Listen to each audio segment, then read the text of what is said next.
Beaucoup d'entre vous ont entendu parler des Balkans et des pays balkaniques. Il s'agit généralement de petits pays peu peuplés, d'une superficie réduite et à la population chaleureuse. Ces pays comprennent des nations qui ont été séparées de divers empires dans le passé et qui n'ont pas connu un grand développement par la suite. L'Albanie est l'un de ces pays. Il s'agit d'un pays des Balkans dont la superficie n'est que de 28 000 km² et qui compte environ 3 millions d'habitants. En effet, en Macédoine du Nord, une personne sur 4 a une identité albanaise, tandis qu'au Kosovo, plus de la moitié du pays parle albanais et se considère comme tel.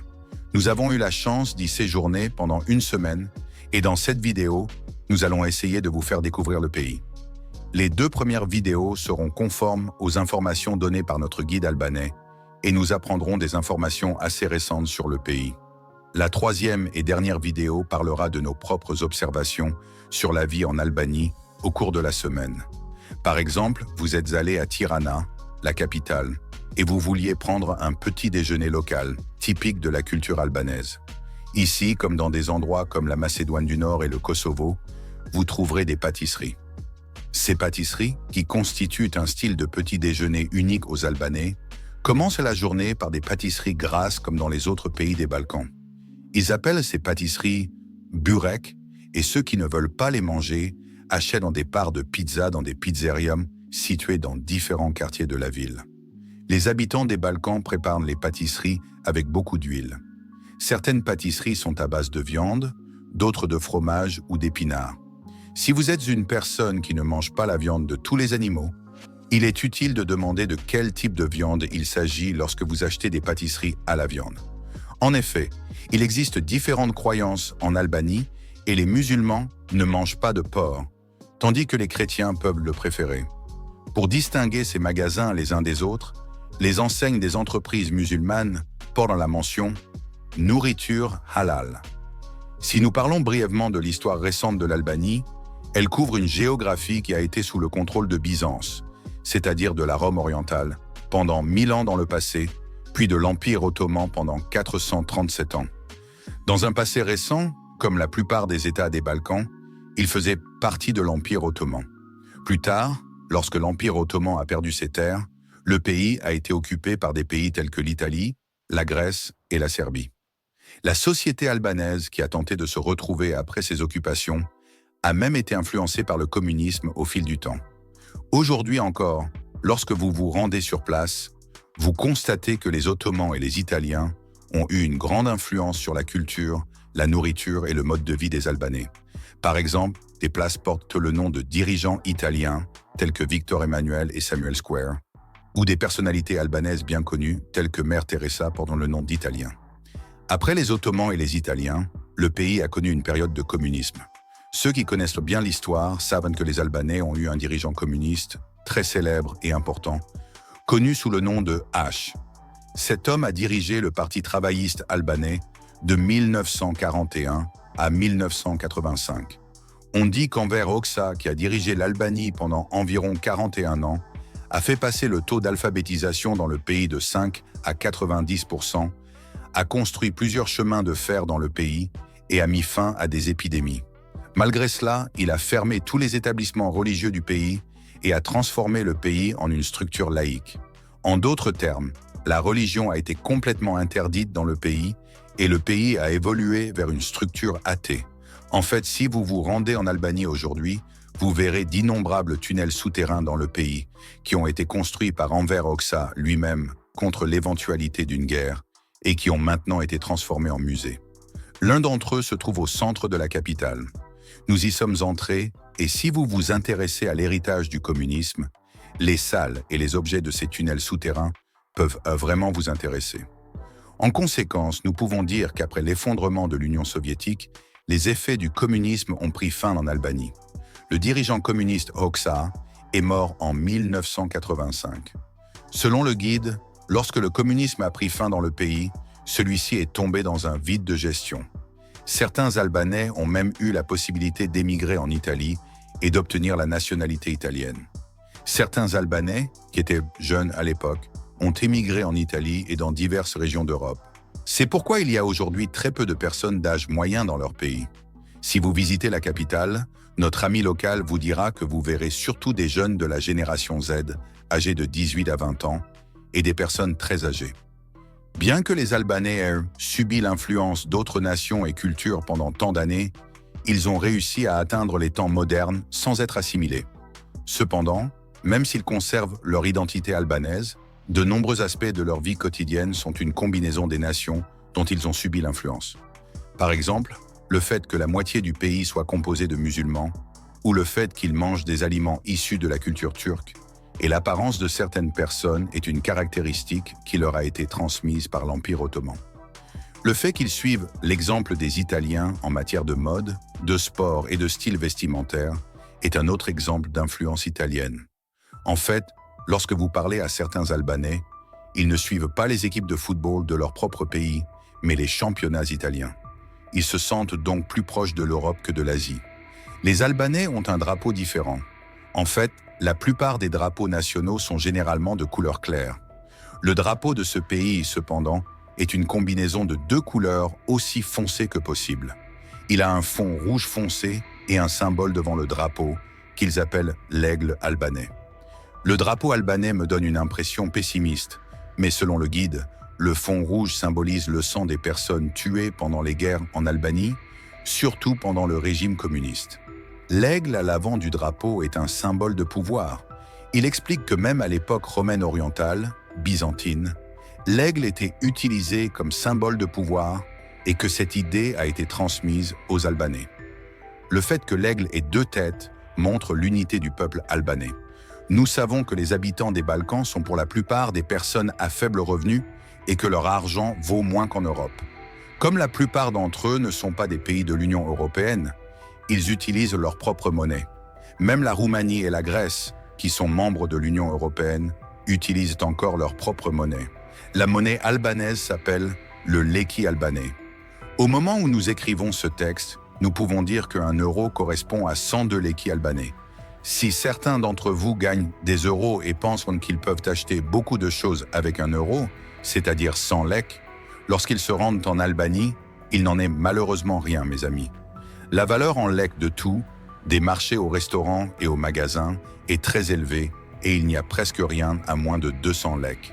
C'est pour cette raison que les Albanais ont des billets de banque assez importants. Par exemple, ils ont même des billets de banque d'une valeur de 2000 lek.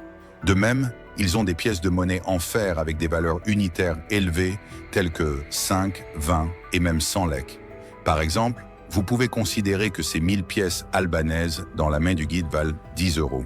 En soustrayant 2 à chaque pièce albanaise, vous pouvez comprendre sa valeur approximative en euros. En d'autres termes, nous pouvons dire que les pièces albanaises ne valent pas grand-chose par rapport à l'euro. Les Albanais ont leur propre langue. Officiellement, ils parlent la langue albanaise. Bien que cette langue contienne des mots d'origine grecque et serbe, en raison des 1000 ans de domination romaine orientale, et d'origine turque et arabe en raison de la domination de l'Empire ottoman pendant plus de 5 siècles de 400 ans, comme elle est très similaire aux langues latines et germaniques, une personne qui parle albanais peut généralement comprendre l'italien et l'allemand et peut rapidement atteindre le niveau pour les parler. Cependant, seul l'albanais est officiellement reconnu dans le pays. Par exemple, selon le guide, il n'y a pas d'enseignement de langue officielle autre que l'albanais dans les écoles. De même, dans les institutions publiques du pays, vous devez faire vos affaires dans cette langue. Par exemple, nous avons demandé au guide de nous dire quelques phrases en albanais et il nous a dit comment lire quelques phrases simples et ce qu'elles signifiaient. Perchendece, ou plus communément Sekemi, comment allez-vous, est utilisé pour dire bonjour. Faleminderit, est utilisé pour dire merci, mais dans le langage courant, des expressions telles que Rorofshansh ou Ter Ronigate peuvent également être utilisées, ce qui signifie « je vous souhaite une longue vie ». Miremenges est utilisé pour dire bonjour et Mirembrema pour dire bonsoir. Le mot bonne nuit se prononce naten et mire. Pour dire au revoir en quittant quelqu'un, on dit mirupavshim, ce qui signifie au plaisir de vous revoir. Tous les habitants de l'Albanie ne sont pas des Albanais. Selon le guide, 82% de la population est albanaise, le reste étant composé d'Italiens, d'Orientaux et de diverses communautés des Balkans. De nombreux artistes et musiciens de rue sont issus de ces communautés. Par conséquent, dans les rues animées de la capitale, vous trouverez une variété de restaurants italiens et de restaurants arabes et turcs. Les étrangers viennent du monde entier dans les villes de ce pays pour y faire des affaires et y vivre en permanence avec leur famille. Par exemple, les Italiens peuvent ouvrir un magasin de vêtements ou les Arabes et les Turcs peuvent ouvrir un magasin de kebab. Les personnes qui se rendent en Albanie depuis l'étranger posent généralement le pied dans la capitale, Tirana. Le pays présente un avantage important par rapport à la plupart des autres pays des Balkans. Il est situé directement sur la mer. C'est pourquoi vous pouvez entrer dans le pays par la mer ou par la route. Toutefois, si vous vous rendez à Tirana en avion, il est bien sûr important de connaître certains lieux importants. Au moins, vous verrez certainement la place Alexander Bey, au centre de la capitale. Les Albanais la décrivent comme le cœur de la capitale. En effet, ils disposent d'une immense place, et cette place est peut-être l'un des endroits les plus fréquentés. La place est entourée de l'opéra, de la mosquée, du musée national, de la statue d'Alexandre Bey et de plusieurs cafés. Si vous vous demandez qui est Iskender Bey, sachez qu'il a vécu dans la première moitié des années 1400 et qu'il est aujourd'hui considéré comme le héros national des Albanais. Cette place était fermée aux piétons pendant le régime communiste et après la chute de ce régime, il a été décidé de faire de cette grande zone un espace social pour la population. Outre la place principale, le pays compte également une grande structure pyramidale. Si vous n'êtes pas paresseux et que vous montez au sommet de cette pyramide, vous aurez la chance de voir la plus grande partie de la capitale, Tirana d'en haut. Cette pyramide a été construite à l'époque d'Enver Hoxha et conçue par le gendre de ce dirigeant. En laissant de côté les places importantes de la capitale, il est nécessaire de parler un peu des traits caractéristiques des gens qui y vivent, en particulier les Albanais. Vous pourrez ainsi vous faire une idée de la structure de la société avant de venir vivre ou voyager dans ce pays. Le guide a au moins mentionné une caractéristique négative. Comme le guide de Macédoine du Nord, il ne s'est pas lancé dans des excursions nationalistes insensées du type « nous n'avons pas de points négatifs ». Le guide a mentionné que son peuple était paresseux. Il faut se demander pourquoi le pays ne se développe pas alors qu'il est au bas de l'échelle. Comme l'Albanie, la plupart des autres pays des Balkans ont un air d'indifférence. Les gens semblent vivre une vie non planifiée au jour le jour. Je pense que cela est dû au traumatisme de la récente guerre ou à l'influence de mauvais dirigeants politiques. Il se peut que les gens n'aiment pas vraiment travailler. De plus, nous ne voyons pas beaucoup de nouvelles sur l'Albanie dans la vie de tous les jours. Franchement, je ne vois pas l'Albanie sur l'agenda mondial. Elle n'est spécialisée dans aucun type d'activité. Et je n'ai pas entendu parler ou je ne connais pas de marque célèbre. Je pense que ces gens ne sont peut-être pas vraiment travailleurs. Ce qui les rend plus développés que les pays voisins des Balkans, comme le Kosovo et la Macédoine du Nord, ce sont probablement les revenus du tourisme de la côte. De nombreuses personnes, en particulier d'Europe, viennent dans des pays comme l'Albanie pour des vacances qu'à la plage bon marché. La caractéristique positive générale de la population est qu'elle est amicale, serviable et chaleureuse. Cette caractéristique est présente dans presque tous les pays des Balkans. Je pense que cela est dû au fait que le climat de cette région est assez beau. Le temps ensoleillé donne aux gens un caractère positif et des visages souriants.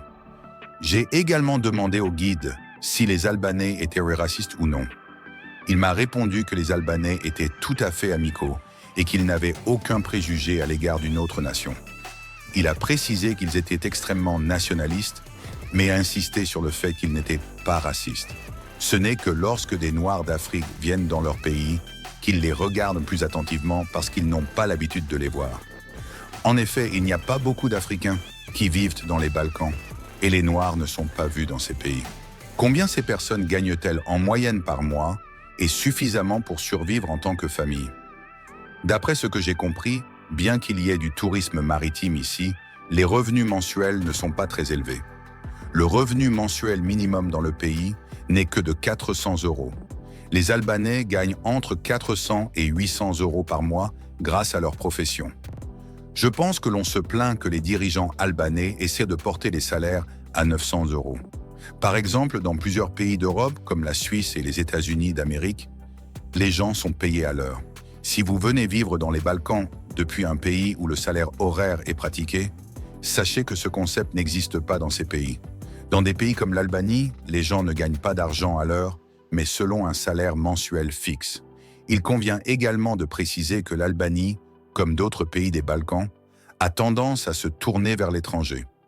Les jeunes, en particulier, après avoir terminé leurs études, ne se rendent pas dans les Balkans pour y mener une vie stable, mais plutôt dans les pays européens développés.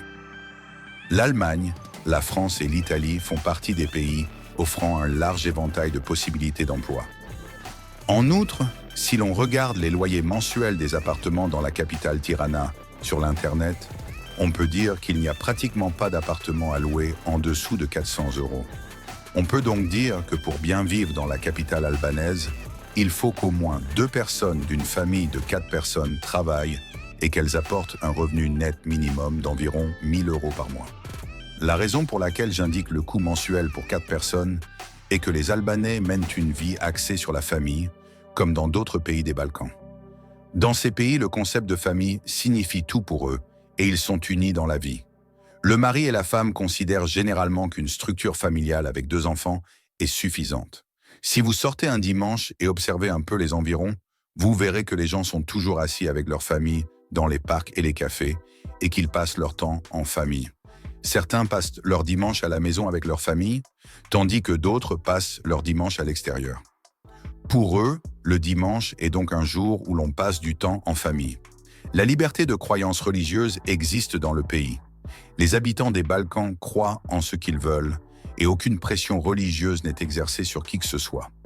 Cela s'explique par le fait que, pendant des centaines d'années, ces terres ont été sous la domination de royaumes européens et d'États musulmans tels que l'Empire ottoman.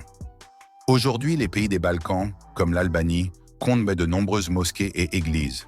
Pendant la journée, on peut entendre l'appel à la prière dans les mosquées et le son des cloches dans les églises. Les croyances religieuses n'étant pas un symbole de pouvoir dans les Balkans, elles ne sont pas une source directe de vote en politique. En d'autres termes, les habitants de ces pays ne sont pas exposés à des politiques fondées sur la religion, et les hommes politiques doivent donc élaborer des politiques plus intelligentes. En fait, au sein d'une même famille, on trouve à la fois des musulmans et des chrétiens. Par exemple, pendant le Ramadan, qui est très important pour les musulmans, une famille albanaise chrétienne donne le bon exemple. Même s'il n'y a qu'un seul musulman dans la famille, pendant le dernier ou les 2 derniers jours du Ramadan, par respect pour le membre musulman de la famille, les membres chrétiens jeûnent également et respectent sa foi.